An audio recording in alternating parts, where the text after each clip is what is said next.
Esse projeto de inovação política pretende ter uma rede espalhada na cidade, onde a gente está chamando de CBases, né, Central de Empreendedorismo de Base. Então, a gente tem essas centrais em várias comunidades da periferia, tem uma rede bem grande, eu posso até te mostrar aqui, eu tenho aqui o mapa de co-vereadores, que a gente tem dois.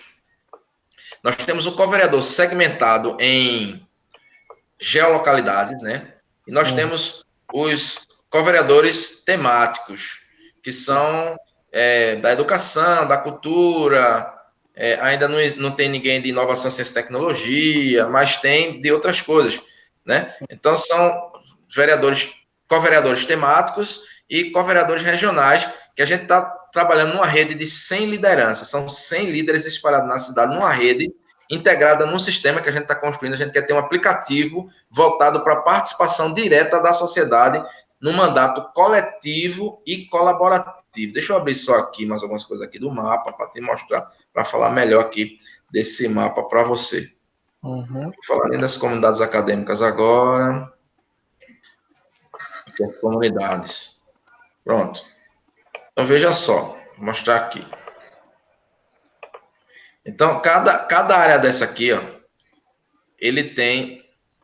Alguns não tem, né? Porque tu sabe que também não é tão fácil assim a construção de uma rede espalhada na cidade, né?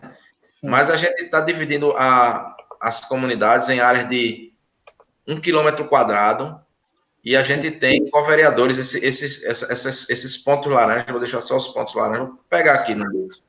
Por exemplo, aqui é num bairro de periferia, Moura Brasil, aí tem o co-vereador Barrega, é um líder comunitário. Aqui o Demóstenes Veras, é outro bairro da comunidade, tem uma co-vereadora Jéssica, e por aí a gente é uma rede de 100 líderes espalhados na cidade, tá certo?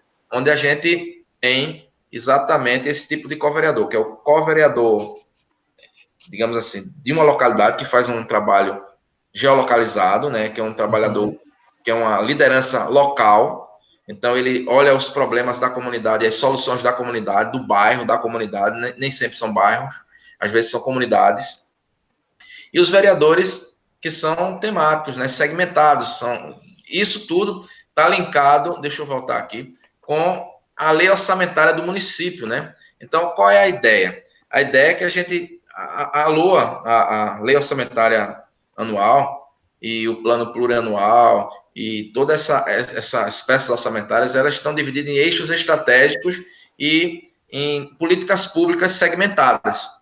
Então, se você pegar a lei orçamentária anual, ela tem 300 páginas, ela tem uma complexidade muito grande para uma pessoa compreender rapidamente. Ela é desenvolvida por uma equipe interdisciplinar de centenas de técnicos da prefeitura, né? Principalmente uma prefeitura como a prefeitura de Caruaru, que é uma prefeitura de médio porte, e chega para a Câmara dos Vereadores. E o que é que o vereador tem, que é o poder legislativo, que ele tem a função de fiscalizar essa política pública e também legislar, fazer emendas a essa legislação orçamentária. Ele tem um papel importantíssimo, que é a representação da sociedade em 23 avos, né? Você tem 23 representantes com olhares diferentes ali da sociedade, para dar uma pluralidade, para não ficar só um olhar, digamos assim, hegemônico do poder executivo, né? Isso está na lei, né? Então, assim, o que acontece? Esse vereador, de um modo geral, ele tem 4 assessores e 5 pessoas dentro de um gabinete, e normalmente, por conta da história política, cultural nossa, esses cargos que eles colocam para assessorá-los são cargos políticos, né? Então, é aquela pessoa que ajudou na campanha, aquela pessoa amiga, aquela pessoa do partido. Então, não são quadros técnicos de um modo geral. E aí o cara se depara, o vereador, de um modo geral, historicamente, né? Ele tem pouquíssimo tempo para entender a peça orçamentária e, normalmente, ele não tem a capacidade técnica para entender aquele 360, 380, 400 páginas de uma peça orçamentária anual de quase R$1 bilhão aqui no município de Caruaru, por exemplo, no ano 2020. Então, normalmente, o que é que acontece? Ou ele vota a favor, ou ele vota contra a cara da prefeita ou do prefeito. Ele simplesmente vai votar contra ou a favor a cara do prefeito, porque ele não tem condição técnica de fazer qualquer avaliação de um documento de 400 páginas numa política pública complexa, Porque não é só você ler a política pública e entender quanto Claro. vai gastar para cada política pública. Mas, por exemplo, se a gente tem a política pública de inovação, então, como se dá essa política pública? Vamos dizer, tem 20 milhões, 50 milhões, 100 milhões para a política de inovação. Mas como se dá isso? Você precisa conhecer, primeiro, antes de tudo, o que é inovação. Claro. Depois você precisa entender quem são os atores da inovação da cidade. E aí, para que você possa fazer uma avaliação. Então, não é só olhar o número, você tem que ter uma vivência dentro daquela área. Então, está aí a nossa saída estratégica. A gente vai ter um co-vereador ou co-vereadora que tem vivência, que tem uma vida, uma trajetória imersa naquela política pública, que vem acompanhando aquela política pública ao longo do tempo. Então, não é qualquer pessoa, é uma pessoa que tem relação com aquela política pública. E a gente está dividindo isso em co-vereadores, porque teremos, digamos assim, co-vereadores para cada área temática da lei orçamentária. Uhum. Isso fazendo com que a gente divida aquelas 400 páginas em menores páginas, em melhores quantidade de páginas para cada especificidade, e colocando pessoas que, a partir deles, se cria um núcleo para um debate contínuo daquela política pública. Porque o que acontece? A política pública, ela sempre é feita com um ano de antecedência. Uhum. Então, se faz política pública nas pressas, né? Então, agora 2020, você vai jogar para 2021 a política pública, a lei orçamentária, e nem se sabe se a prefeita vai assumir ou não, porque não sabe se ela vai ganhar ou não a eleição. Então, se ela não ganhar a eleição, o próximo prefeito vai ter que cumprir o orçamento dela, a lei dela, o plano dela durante um ano, só para 2022, né? Porque 2021 ele faria o plano para 2022, então ele só teria realmente um plano orçamentário do jeito que ele conduz a partir de 2022. Então, veja que a gente está em 2020 e a gente tem que pensar 2022, né? Porque 2021 já está sendo pensado 2020 e não se sabe se 2022 será feito pelo atual gestor ou se é um outro gestor, porque a gente está no momento de eleição. Então, eu só estou falando isso para a gente perceber a complexidade da política pública.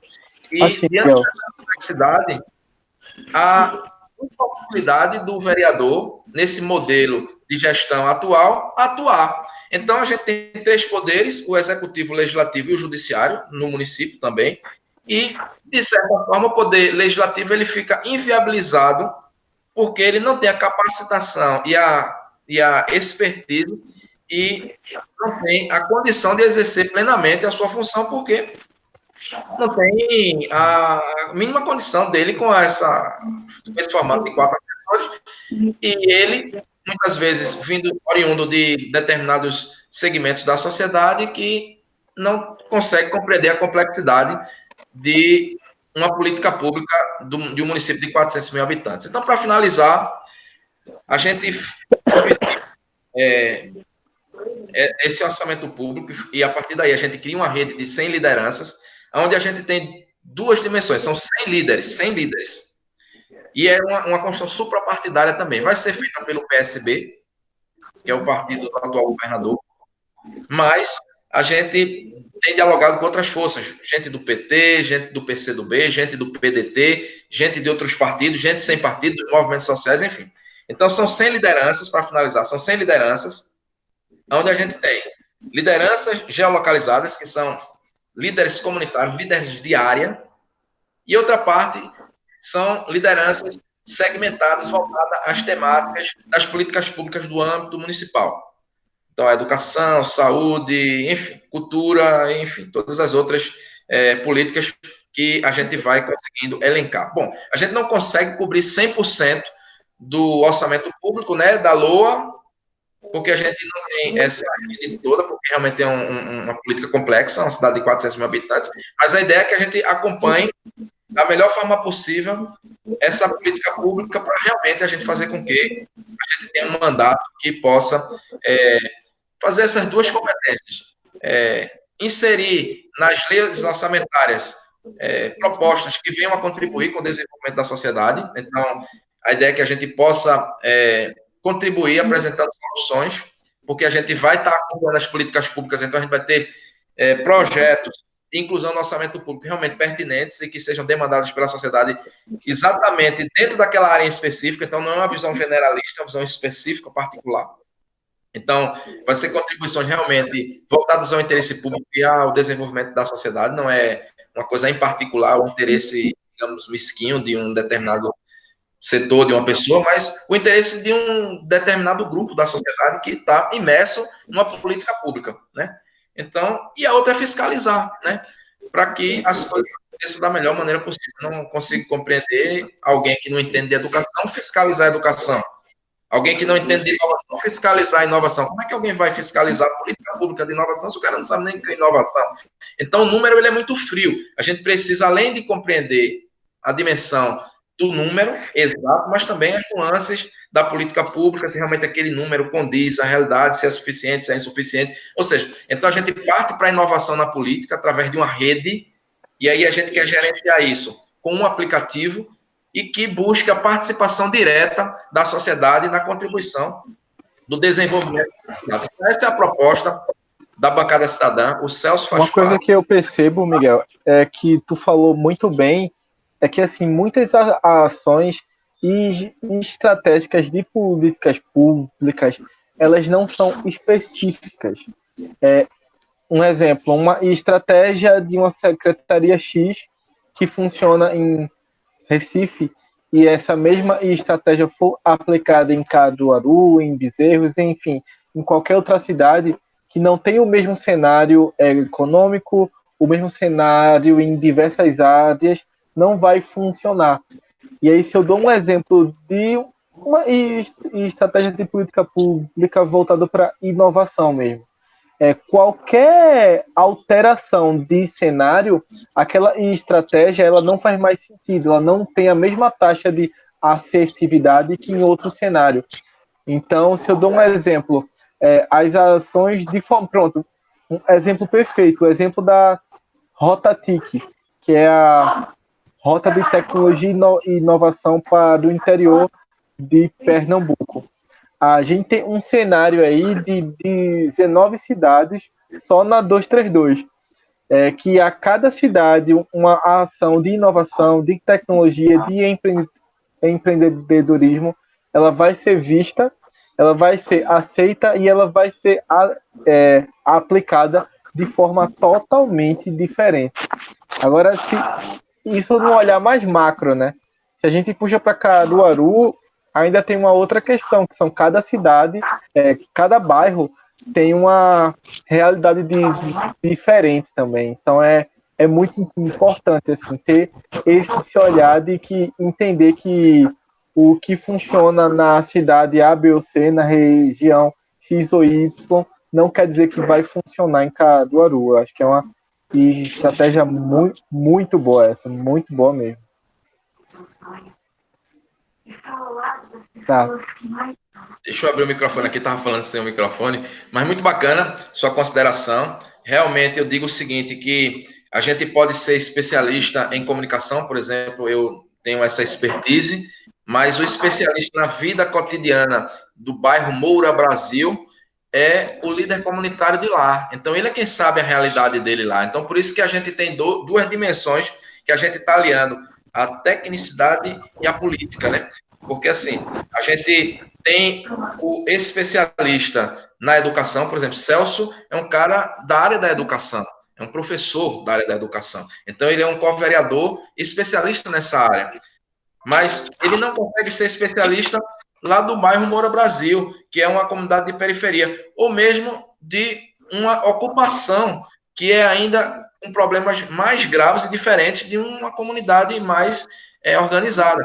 Então, assim, nós temos também representações de ocupações, de comunidades que as casinhas ainda são de madeiras, assim como a gente tem representações de comunidades mais bem estruturadas, assim como a gente tem gente do Maurício Nassau, tem gente do Indianópolis, enfim, tem professores, tem empreendedores, enfim, nós temos um leque de representação bastante diversa para justamente fazer isso que eu te coloquei, né? É acompanhar a política pública para que esse poder, o poder legislativo, que é um poder que representa a sociedade, e ele é diverso na sua natureza, no mínimo você vai ter ali 23 representações, então são olhares diferentes, mas que ficam com a mão engessada, eles ficam com a mão amarrada.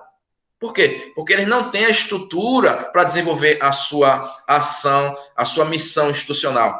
E aí entra os vários fenômenos que, digamos assim, tira ele desse foco, que é a questão dos interesses pessoais, e aí vai derivando para outras coisas. Mas não só isso, se fosse só essa questão, tudo bem, mas além dessas questões todas de desvio mesmo de função, existe a inviabilidade do ponto de vista técnico mesmo, porque assim, eu duvido que qualquer ser humano com 4 assessores, que são assessores políticos, consiga dar conta de uma lei orçamentária de 400 páginas de políticas tão complexas, diversas, que temos no município de Caruaru, um município de 400 mil pessoas, que não são poucas pessoas, e um recurso de quase R$1 bilhão.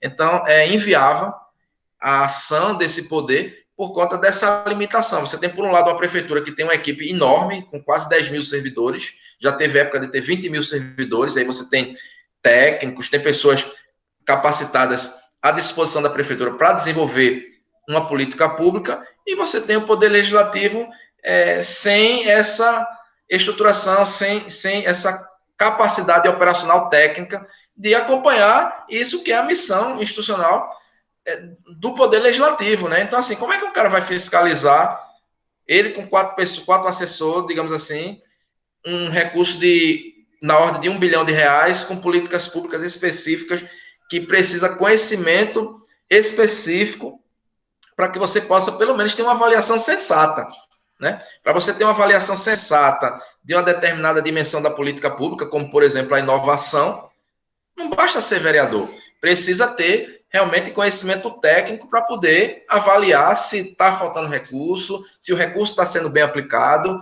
se está com recurso demais. Normalmente nunca tem recurso demais para essa área, sempre falta recurso, mas para que se haja uma avaliação é preciso se mergulhar diante desse contexto. Então, basicamente é isso, Silvio, você está convidadíssimo a conhecer mais esse projeto da Bancada Cidadã, é um projeto vitorioso. Nós temos hoje quase 80 lideranças. A gente ainda está completando as 100 lideranças, porque a gente está adotando critérios de geolocalidades, de segmentação. Então, é um processo. A gente tem até próximo das eleições para finalizar essas 100 lideranças. A gente tem quase 80 lideranças.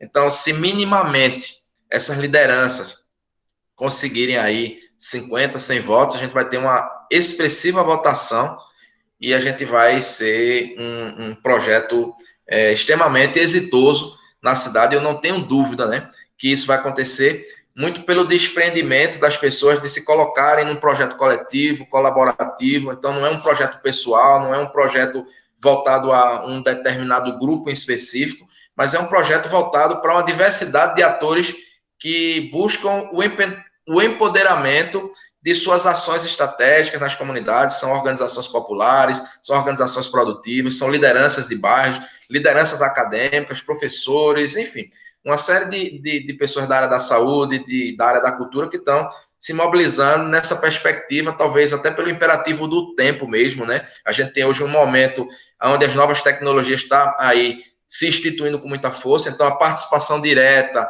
o engajamento do cidadão comum na política, ele está se tornando mais fácil, está se tornando imperativo, e talvez nessa dinâmica a gente esteja instituindo aí uma nova maneira, um novo olhar para a política, uma nova forma de conduzir e processar a política, usando, sem dúvida nenhuma, esses recursos das novas tecnologias. A gente quer ter um canal com a sociedade, que as pessoas participem diretamente das decisões, dentro dos seus nichos temáticos, porque não adianta você decidir o que você não sabe, não adianta você opinar sobre o que você não conhece. Então, assim, você vai fazer vai acompanhar a política pública, não dá para você mandar toda a população de Caruaru opinar sobre inovação, não é lógico. Então, a gente precisa ter as comunidades que vão opinar sobre inovação, que tenha conhecimento e tenha vivência dessa área. E assim sucessivamente, por isso que a gente está dividindo em coverianças, para que a gente, de forma segmentada, a gente tenha a participação direta da sociedade, para que a gente tenha uma produção legislativa que possa irradiar e até influenciar outros atores, para que a gente cada vez mais possa a avançar. E para finalizar, eu sempre digo o seguinte, não é que o olhar da prefeita ou do prefeito seja ruim ou bom. É porque a gente não pode ter apenas um olhar hegemônico. A gente precisa da diversidade de outros olhares para que a coisa até melhore. Então, a gente, para finalizar, eu digo o seguinte, nós não estamos construindo essa bancada, não é uma bancada nem de oposição a qualquer que seja o gestor, nem é uma bancada de situação a qualquer que seja o gestor. Seja qual for o resultado das eleições e tiver um gestor na prefeitura de Caruaru no ano de 2021, nós não vamos ser nem de oposição, nem de situação. Porque é muito cômodo ser de oposição, é muito cômodo ser de situação. Nós queremos ser uma bancada de colaboração com a cidade, colaboração com a cidadania, colaboração com as políticas públicas em curso. É óbvio que vai ter determinados projetos, nós vamos ser contra o projeto, nós vamos ser contra a determinada ação, mas nós de forma nenhuma vamos ser contra gestor ou contra a gestora. Isso não vai fazer sentido para nós. Muito pelo contrário, a gente vai estar colaborando com a cidade, colaborando com a cidadania para que a gente avance. Agora, nós vamos fazer nossas propostas, nós vamos colocar nossas emendas, nós vamos querer que determinados segmentos da sociedade tenham, digamos, existência no orçamento público, ou ampliado, ou até mesmo melhor visibilizado, melhor dimensionado, e até incluir outros segmentos que não estão dentro do orçamento público. Por exemplo, só para finalizar, já está chegando o horário, a política pública de habitação, por exemplo, ela é inexistente aqui na cidade. Então, assim, um exemplo, são muitas outras coisas que não existem no orçamento público. Agora, é preciso a gente criar a inovação de modos de construção, a inovação de materiais, a inovação de metodologias de trabalho, ou seja, a gente precisa também inovar na forma de fazer as coisas. Então, a gente precisa pensar de que com menos dinheiro a gente pode fazer muito mais e a gente precisa colocar universidades, colocar movimentos sociais, poder público juntos na questão da inovação também na política pública, entende? Então, assim, é isso. A ideia nossa é essa. Eu acho que esse mandato tem a ver com inovação na política. E eu finalizo aqui agradecendo a participação do Celso, co-vereador da Bancada Cidadã, a Rosemary, co-vereadora da Bancada Cidadã, e o Silvio, do Armazém da Criatividade, um cidadão. Já é caruaruense, Silvio? Já tem título dele? Já faz tempo. Eleitor de Caruaru. Tem já vamos ganhar um voto. Olha aí, já tem o meu. Eu já voto em Caruaru há uns 4 anos. Já é caruaruense, Silvio. Bebeu d'água de Caruaru, Silvio não pode. Um parceiro estratégico, viu, Silvio? Da Bancada Cidadã. Eu vejo o Armazém da Criatividade como um parceiro estratégico da Bancada Cidadã, até porque a Bancada Cidadã se institui a partir da ciência, da tecnologia, da inovação, né? A gente tem todo esse lado político, né, dentro do PSB, em parceria com o secretário Aloysio Lessa, em parceria com, enfim, com essa construção que tem a ver com a Secretaria de Ciência e Tecnologia, tem a ver com o Armazém da Criatividade. Então, eu vejo o Armazém da Criatividade como um ambiente estratégico para essa rede, e já vejo, quando passar a pandemia, se Deus quiser, um grande evento desses líderes, com certeza. Essa central de empreendedorismo de base lá no Armazém da Criatividade, para a gente fazer com que a inovação chegue na periferia. Sim, entendeu? Sim, perfeito. E para que a gente não só inove na periferia, mas que a gente traga essa inovação para dentro do orçamento público. Porque a política se dá no orçamento público. Você só existe na política se você estiver lá na peça orçamentária. Então, essa peça orçamentária que a gente quer debater na eleição e depois das eleições, nos 4 anos de mandato, se assim Deus permitir. Silvio, muito obrigado pela sua participação. Eu que agradeço. Um abraço viu? Vocês. E até breve. Gente. Tchau. Estou aguardando o documento do Google Drive para a gente fazer e marcar uma próxima reunião. Perfeito. Manda o teu e-mail para mim. Vou mandar agora. Até mais, vocês. Um abraço para todos. Um abraço. Tchau. Valeu, muito boa a reunião.